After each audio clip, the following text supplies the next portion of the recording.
अमित भाई शहा धर्माच्या नावावर आरक्षण देता येणार नाही आणि कोणी दिलं तर ते आम्ही रद्द करू असं कधीतरी मागच्या एका विधानसभेच्या निवडणुकीत तेलंगणामध्ये ते बोलले होते।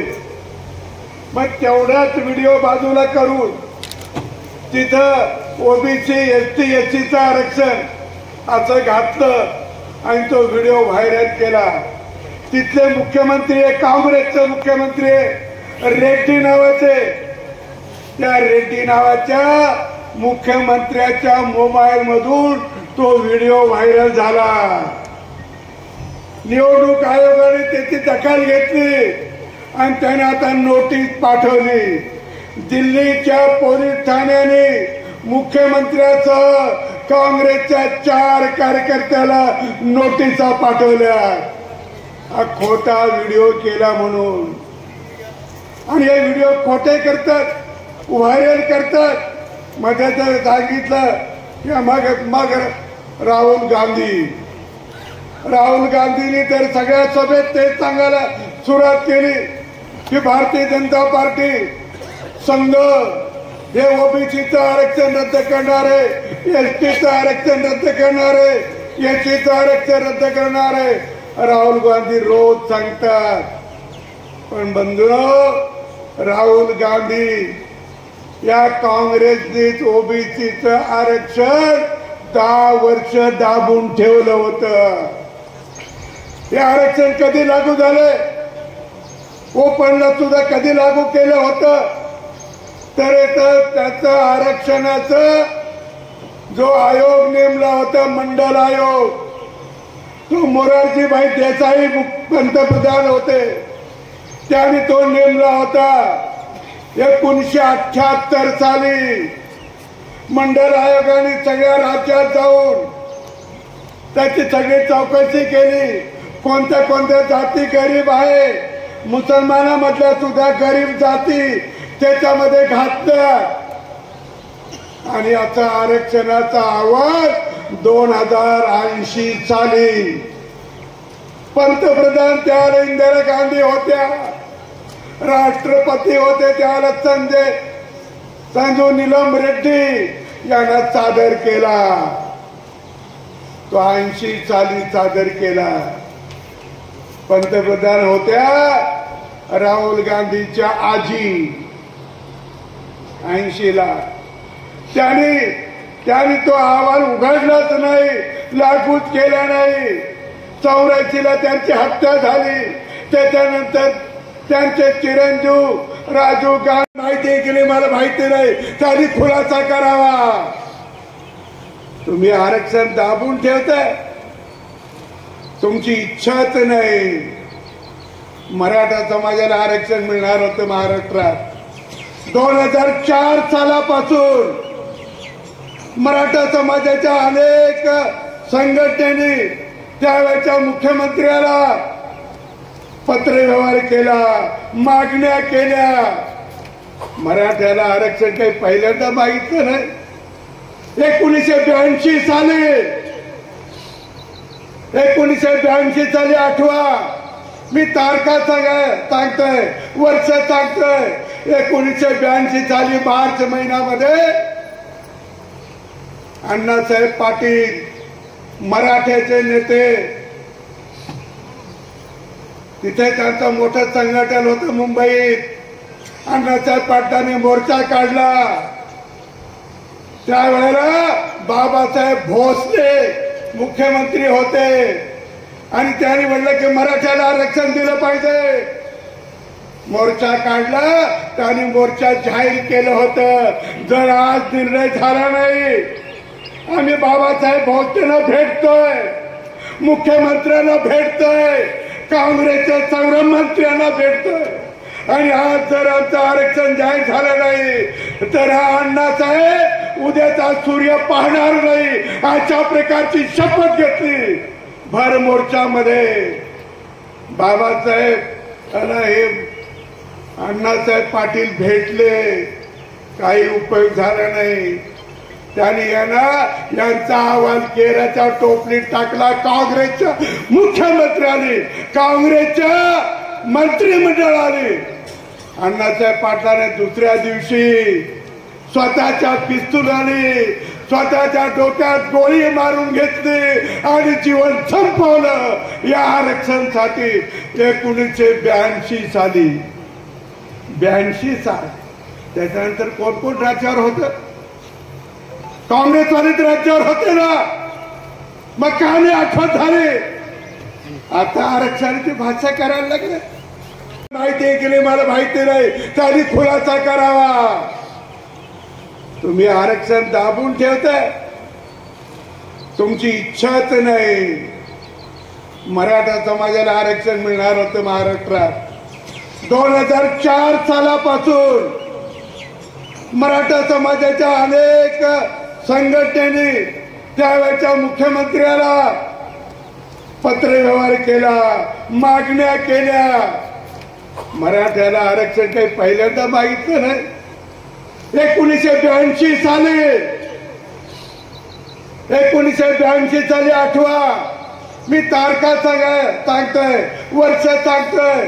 1982 साली मार्च महिन्यामध्ये अण्णासाहेब पाटील मराठ्याचे नेते,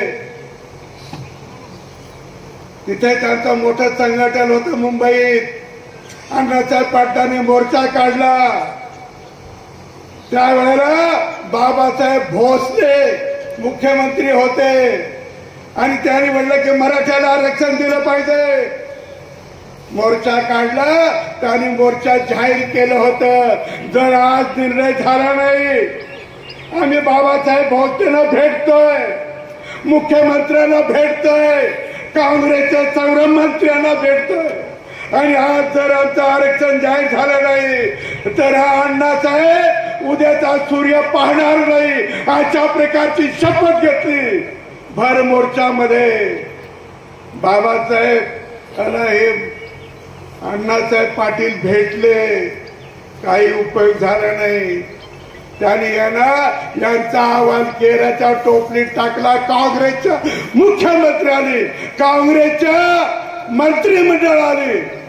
अण्णासाहेब पाटलाने दुसऱ्या दिवशी स्वतःच्या पिस्तुलाने स्वतःच्या डोक्यात गोळी मारून घेतली आणि जीवन संपवलं या आरक्षणासाठी. 1982 साली 82 साल. त्याच्यानंतर कोण कोण राज्यावर होतं? काँग्रेसवालेच राज्यावर होते ना. मग का नाही आठवत झाले? आता आरक्षणाची भाषा करायला लागले. जो तो आरक्षणाबद्दल बोलतोय, गावातले चुटुक बिटुक सुद्धा बोलायला लागले. तुम्हीच आरक्षणाला विरोध केलाय. महाराष्ट्रामध्ये काँग्रेसने विरोध केलाय, शरद पवारने देखील विरोध केलाय, लागू केलं नाही. हे का नाही लागू केलं? मंडल आयोग का नाही लागू केला? मंडल आयोग लागू केला असता तर त्याच्यात ओपन लपन काही जागा होत्या, मग लागू नाही केला. व्हीपी सिंग यांनी लागू केला आणि मग आता हे सगळे बोलतात आणि खोटे व्हिडिओ पसरवतात. हे आपण लक्षात घेतलं पाहिजे, लोकांना सांगितलं पाहिजे. आणि म्हणून मला आपल्याला आग्रह करायचा आहे की या अशा व्हिडिओला तुम्ही बळी पडू नका, त्याला उत्तर द्या. सोशल मीडियाचे जे लोक आहेत, कार्यकर्ते आहेत, त्यांनी ताबडतोब त्याचं खंडन केलं पाहिजे, असं मी आपल्याला मुद्दाम या ठिकाणी सांगतोय. आज मी काल परवा एक बातमी वाचली. शरद पवार साहेब म्हणाले काय, 10 वर्षात मोदीजींनी शेतकऱ्यासाठी एकही चांगला निर्णय केला नाही, एकही चांगला नाही. इथेनॉल बंद केलं. अरे इथेनॉल या महाराष्ट्रात देशात पहिल्यांदा कोणी सुरू केलं? अटल बिहारी वाजपेयी पंतप्रधान होते, राम नाईक पेट्रोलियम मिनिस्टर होते. त्यावेळेला सुरू झालं 1996 साली. 1996 पासून तर 2004 पर्यंत इथेनॉल चालू होतं. 2004 ला सरकार बदललं, मनमोहन सिंग तिथे पंतप्रधान झाले, शरद पवारजी हे कृषी मंत्री झाले आणि इथेनॉल बंद झालं. आता बंद नाही, आता आहे ते फक्त बी हेवीचं बंद आहे. डायरेक्ट रसापासून ते काढत होते ते बंद आहे. सी हेवीचं मोलाची दूध आजही इथेनॉल चालू आहे, बंद झालं नाही. बी एक उत्पादक आहे, मला माहिती आहे, सगळं माहिती मला. अरे त्या मोदी सरकारने साखर कारखान्यासाठी दिसतंय ज्याच्या काँग्रेसच्या कारखान्याने काढल्या. काँग्रेसचे ज्यादा कारखाने, राष्ट्रवादीचे त्यांच्या जास्त कारखाने होते, त्यांना डिस्टलरीला निम्म अर्ध व्याज केंद्र सरकार देते, अर्ध व्याज केंद्र सरकार देते. आणि मग ते काय केलं नाही. मी माहिती घेत होतो आपल्या तालुक्यातली की आता आपल्या तालुक्यात विहिरी किती चालू आहे. मला कोणीतरी सांगितलं, माझ्याकडे पक्का आकडा नाही, पण 1,500-2,000 विहिरी चालू आहे. मी परवा धामणगावात गेलो होतो, धामणगावाचे लोक सांगत होते आमच्या गावात 200 विहिरी चालू आहे. 50-60 विहिरी तर प्रत्येक गावात चालू आहे, 10-15 विहिरी प्रत्येक गावात चालू आहे. एका विहिरीला 4 लाख रुपये देतोय. याच्या काळात, काँग्रेसच्या काळामध्ये 2.25 लाख देत होते, 2.25 लाख ते 2 लाख देत होते. आता 4 लाख रुपये दिले. 2000 विहिरी चालू असतील तर 4 लाखाने किती कोटी होते. 80 कोटी रुपयाचे काम नुसत्या विहिरीचे चालू आहे. मग बाकी पेवर ब्लॉक असतील, सिमेंटचे रस्ते असतील, बाकी आणखी तुमच्या शेततळे असतील. शेततळे पूर्वी कधी होते का इकडे? मला फुलंब्री तालुक्यात शेततळे कधी दिसलं नव्हतं. पोखराची योजना सुरू झाली आणि पहिल्यांदा शेततळे सुरू झालं 15-16 साली. नाही तर त्याच्या आधीचं कोणतं शेततळ असेल तर कोणत्याही काँग्रेसवाल्याने सांगावं माझं आहे, पण असं तो व्यक्तिगत असू शकतं, सरकारी योजनेतून नाही. एवढं शेतकऱ्यासाठी आपण केलंय. पंतप्रधान सन्मान निधी वर्षाला 6,000 रुपये ही मोदीजीच्या काळात सुरू झाली योजना. यांच्या काळात काय दिलं? डायरेक्ट शेतकऱ्याला कधी मदत नाही केली. इनडायरेक्ट मदत शेतकऱ्याला वेगवेगळ्या नावाने होतेच. हे कृषी मंत्री होते शरद पवार साहेब. ज्याला कापसाला 2013-14 4,000 रुपये SMP होती. 4,000, आता आहे 7,000. तुरीला भाव होता त्याला 3700-3800 रुपये, आता भाव आहे 60,020 रुपये. कुठं भाव गेले आणि म्हणतात काही दिलं नाही. लोकांचा संभ्रम निर्माण करायचं काम काँग्रेसची मंडळी करतात, ते विरोधक करतात. आणि आमचे मशालवाले मशाल घेऊन निघतात. त्याने तर म्हणलंय परवा, काय म्हणलं मशालवाल्यांनी म्हणलंय की या भारतीय जनता पार्टी याला नेस्तनाबूत करा. नेस्तनाबूत, वा रे वा. मागे म्हणले की भारतीय जनता पार्टी भाकड आहे. भाकडचा अर्थ करतो ना, जे जनावर आता दूध देत नाही, त्याची जनन शक्ती संपते, ते भाकड आहे. आणि मला हा शब्द कधीपासून जादा आठवतो माहितीये? 1995 साली मुख्यमंत्री मनोहर जोशी होते, उपमुख्यमंत्री गोपीनाथराव मुंडे साहेब होते. त्यांनी कायदा केला होता गोवंश हत्याबंदीचा कायदा केला. त्यावेळेला शरद पवार म्हणाले होते की भाकड जनावराला आम्ही काय मंत्रालयात देऊन बांधा का? मंत्रालयात भाकड जनावराला तुम्हाला खाटकाला विकायची सवय असेल याला, पण आमचा शेतकरी जनावराला खाटकाला विकत नाही. तो जो काम करते जनावर मरेपर्यंत दूध देते, मरेपर्यंत तो बैल काम करतोय, त्याला एक भाकड म्हणतात. आणि असं भाकड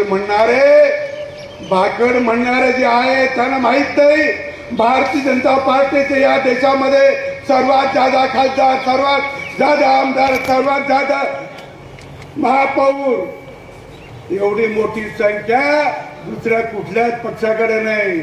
जगामध्ये एवढा मोठा पक्ष नाही सदस्य संख्या असलेला, आणि त्याला भाकड म्हणतात. तुमचा पक्ष तर आता खुडूक झालाय. खुडूक कळतं ना, खुडूक झालाय, कुठे दिसतच नाही. आणि मग दुसऱ्याला नाव ठेवणं, लोकांच्या मनामध्ये संभ्रम निर्माण करणं, हे असल्या प्रकारचे उद्योग करतात. आणि आता आपले प्रतिस्पर्धी उमेदवार हे 10 वर्ष आमदार होते. कोणता विकास केला, कोणतं धरण बांधलंय, कोणतं पाझर तलावाचं भूमिपूजन केलं, कोणत्या केटीवरचं त्यांनी पूजन केलं, सांगा. आठवतं का तुम्हाला?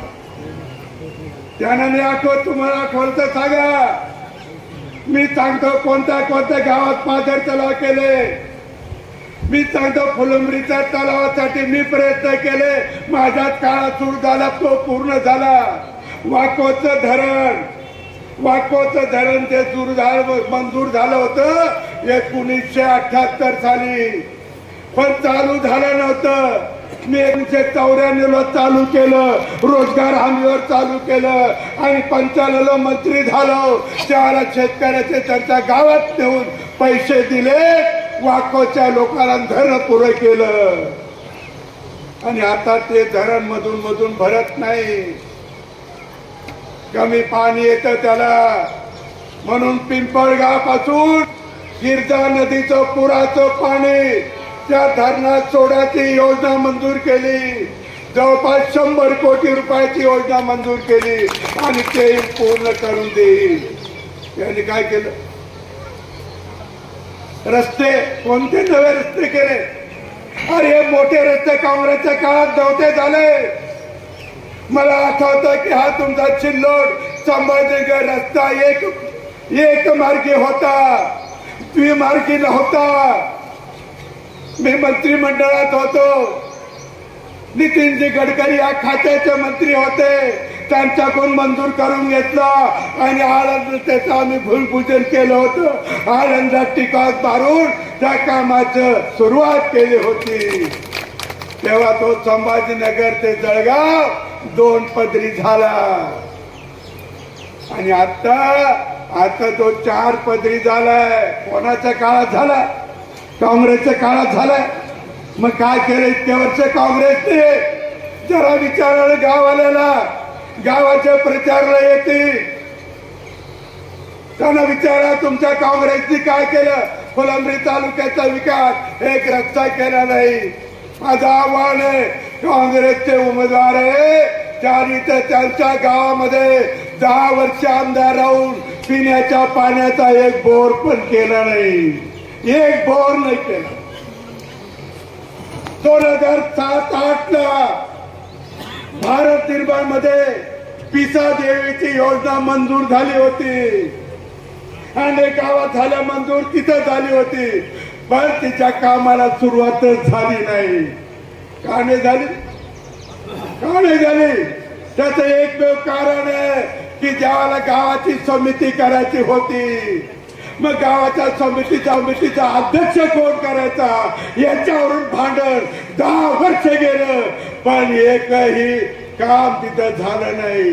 10 वर्ष मी अध्यक्ष झाल्यावर एमआयडीसीतून पाणी घेतलं, 6 कोटीची योजना मंजूर केली, आणि नुसती मंजूर केली नाही तर घराघरात नळ दिले, आणि पाणी सुद्धा मी सोडलं. मागच्या निवडणुकीच्या काळात यांना फक्त त्यांच्या गावाचा रस्ता, आंबेडकर चौक तर पिसादेवीपर्यंत रस्ता हा मीच उभा राहून केला. नाही तर दोन्ही बाजूला कुबावळी होत्या, सुबावळीतून जाता येत नव्हतं. मी उभा राहिलो, ते काढायला लावल्या सगळ्या काठ्या, लोकांना पाहिलं सगळ्या. आणि आता तर पूर्ण सिमेंट रस्ता केलाय. ज्याच्या गावाचा रस्ता करता येत नाही, ज्याच्या गावाला पिण्याचं पाणी देता येत नाही, ते तुमचा विकास करते. विकासावर बोला ना. देऊ शकते का? काय दिलं तुम्हाला 10 वर्षात? कोणीतरी मला आठवून सांगा. एखादं सभागृहाचं दिलं असेल तेवढं, याच्यापेक्षा अधिक काय दिलंय? पण विकास याला म्हणतो की शेतकऱ्याचं उत्पन्न वाढलं पाहिजे, तर शेतकऱ्याच्या शेतीला पाणी मिळालं पाहिजे, त्याच्यातून त्याचा विकास होतोय. रस्ते चांगले असले पाहिजे, शेतकऱ्याचा विकास होतोय. आणि म्हणून विकासाच्या मुद्द्यावर आपण लढतोय. मोदीजीच्या 10 वर्षाच्या काळामध्ये जो देशभर विकास झाला, देशभर रस्ते, सीमा भागामध्ये रस्ते. अरे आम्हाला चीनच्या बाजूला आमचे रस्ते नव्हते, हे घाबरत होते चीनला. पाकिस्तानच्या बाजूला रस्ते नव्हते, आज तिथे रस्ते झाले, बोगदे झाले. त्यांनी जर तिथून काही आक्रमण करायचा प्रयत्न केला, तासाभरामध्ये मिलिटरी गेली पाहिजे तिथे. अशा प्रकारच्या सुविधा करून ठेवल्या. यांनी काय केलं? यांनी तर भारताला आक्रमण करू दिले, देशाचे लचके तोडू दिले. घर धर्मशाळा करून ठेवली होती काँग्रेसनी. हा देश तुझा धर्मशाळा नाही. मोदीजीने बंद केलं. देशाची सुरक्षा महत्वाची आहे, नागरिकाची सुरक्षा महत्वाची आहे. हे आणखी एक मुद्दा मांडतात काँग्रेसवाले. आम्ही संविधान बदलायला निघालोय. भाजपवाले, संघवाले संविधान बदलणार आहे. अरे तुमच्या काळामध्ये बाबासाहेबांनी संविधान दिलं, या देशाला समर्पण केलं. पण बाबासाहेबांना 1952च्या निवडणुकीमध्ये काँग्रेसने निवडून येऊ दिलं नाही. एवढा मान ठेवला बाबासाहेबांचा तुम्ही. बाबासाहेबांचं सदस्यत्व गेलं होतं. फाळणी झाली देशाची त्यावेळेला. महाराष्ट्रातून बाबासाहेब घटना समितीवर नव्हते, बंगालमधून आले होते. फाळणी झाली. जिथून ते आले ते पाकिस्तानात गेलं. बाबासाहेबांचं सदस्यत्व गेलं. त्यावेळेला आमचे सरदार वल्लभभाई पटेलनी, महाराष्ट्राचे मुख्यमंत्री होते बाळासाहेब खेर, त्यांना फोन केला आणि सांगितलं की बाबासाहेबांचं तिकीटचं सदस्य गेलं. बाबासाहेबांची या घटना समितीमध्ये नितांत गरज आहे. तुम्ही एकाला राजीनामा द्यायला महाराष्ट्राचा आणि बाबासाहेबांना पाठवा. तुम्हाला गिल्याला बाबासाहेबांची आठवण आली, पण निवडून यायला बाबासाहेबांची आठवण नाही आली. 52ला मुंबईला हरवलं, 54ला भंडाऱ्याला हरवलं काँग्रेसने. पंडित नेहरू त्यांच्या विरुद्ध प्रचाराला आले आणि आता तुम्हीच सांगताय बाबासाहेबांची घटना. एवढा पुढ काय आलाय तुम्हाला? आता ते जिवंत असताना त्यांच्यावर टीका केल्या आणि माझ्या बाबासाहेब सांगायचे काँग्रेसनं